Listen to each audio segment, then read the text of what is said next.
Hi guys, Tim here, and it is a beautiful Sunday morning. So it's just gone 9 o'clock, and while normal people are tucked up in bed or just having a spot of breakfast with the family, I am doing what many of you will probably have done at some point in the past. I'm off on an ad hoc road trip to go and buy some random car parts I probably don't need. They're probably the wrong parts, but I saw them cheap.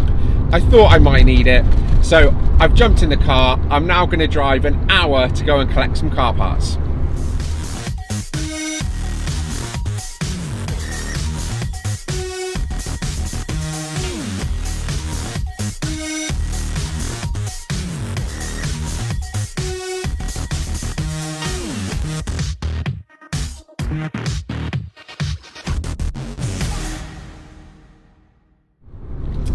So early morning road trips to buy a part that you've seen online that you probably don't need is just part of Mark II life, isn't it? I'm sure we've all done it.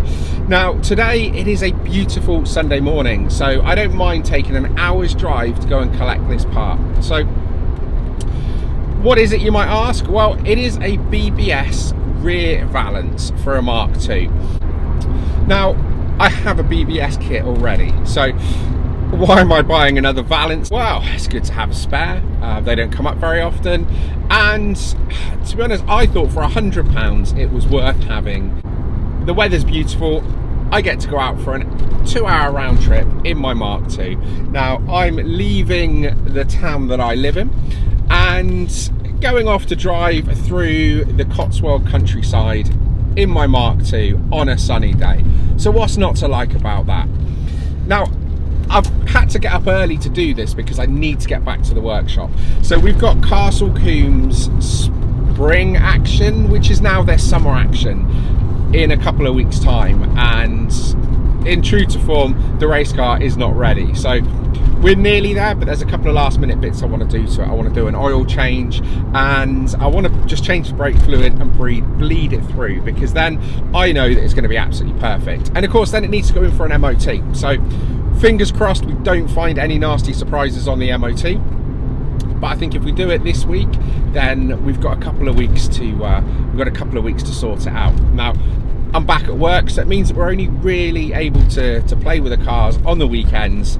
So we've got probably 3-4 weekends until Castle Combe. But on the 25th, which is a Saturday coming up in a couple of weeks, I'm going to the Mark II London Cartel London Cruise. So it's the biggest gathering of Mark IIs driving through London through the night. So we're going to be stopping off at some amazing locations to take pictures. Now it's something I've always wanted to do. I've always promised myself that I would do this event, and for one reason or another something's always come up. So, you know, global pandemic aside, that still hasn't managed to dampen my my enthusiasm for going. Now I can't wait to get there. So that's going to be a long night. I'll be taking the camera, and obviously I'll take you guys along with me, but in the meantime I need to get up to Gloucestershire. I need to pick up these I need to pick up this BBS rear valance, and I need to get myself back to the workshop.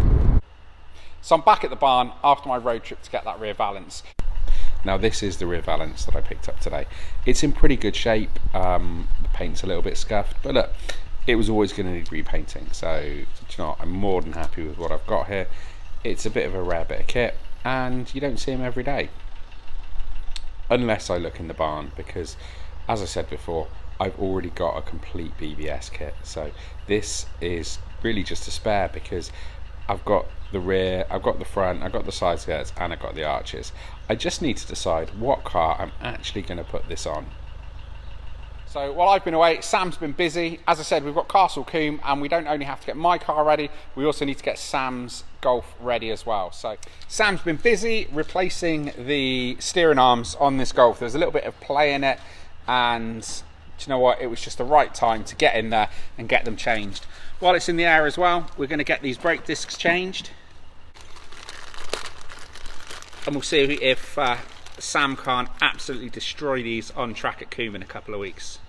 While we're there, also going to change the ball joint on it to make sure everything is new and tight and ready to go. Now looking at the race car, when it was delivered, it didn't actually have a cooling fan in the engine, so we need to put one on. Now this one was in the boot that came with it, so we need to test to make sure that it's okay, and yep, that's absolutely spot on.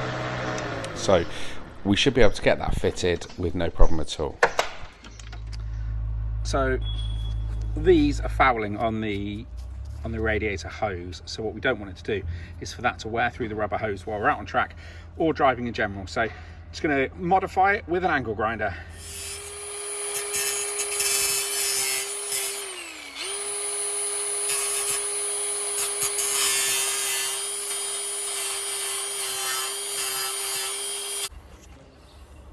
Right, so just attack that with an angle grinder and it looks like that should do the job. Now I've also changed the reverse switch because that wasn't working either, so that's another job ticked off. No, yeah, that's on. Off. Yeah. On. Yeah. Off. Yeah. We've also fitted a washer bottle and washer jets because it's going to need that for the MOT, and it didn't come with one fitted. I think it did, but it was drilled out and I think it may have been used as an oil catch can. So we've done that. Next up is to do the headlight wiring, because looking at that rat's nest down there, it is literally just spade connectors onto the back of the bulb. So we're going to swap that out. Luckily we've got a couple of headlight upgrade looms, so we're going to use that just to tidy it all up and do away with that mess. Next up is to check the window regulator, because for some reason the window has stopped going up and down. So it's got an electric window in the driver's side and manual in the passenger side. Now, instead of just replacing it, we thought we'd actually test it and see if this could be salvaged. So we got the probe on it. We wanted to test to see whether or not we could power it, and we were having no luck. So looking at that, yeah, the motor itself spins, so it looks like the mechanism itself is sticking and it's stopping that from working. So having checked that, the next thing to do was to look at the actual inside of the mechanism itself. Now if we look in here, all of this pink stuff, and we've cleared a lot of this out, is all the dried leftover lubricant or grease, or I don't know, whatever the hell it was. It was stopping it from working, and the inside had seized up. That is one rusty shaft. That is that's disgusting. I mean, that's not going to help it run at all, is it? So we've got all of this dried nasty grease. We've got rust on the bottom of the shaft as well. So let's get this cleaned up, and hopefully this motor should be good as new. And so with just a little bit of wet and dry paper, we've just cleared that rust off, so that should be okay. And yep, that's absolutely spot on. So we just need to fit that back up into the door, and we're good to go. Now it's a little bit slow because we haven't got the engine running, but do you know what? That works perfectly. And next up is the timing. We wanted to make sure that this is absolutely spot on. We did the camber on the water pump, so it wasn't running right when we got it, so now everything's been changed. We just want to set this up so it runs perfectly.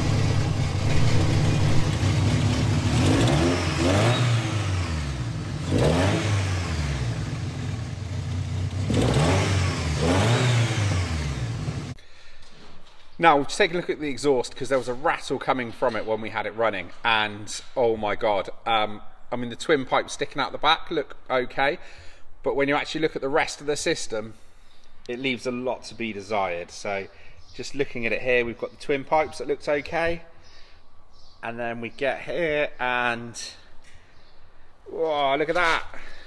Honestly, it looks like someone's just welded a scaff bar in the middle of this exhaust. I mean, what the hell.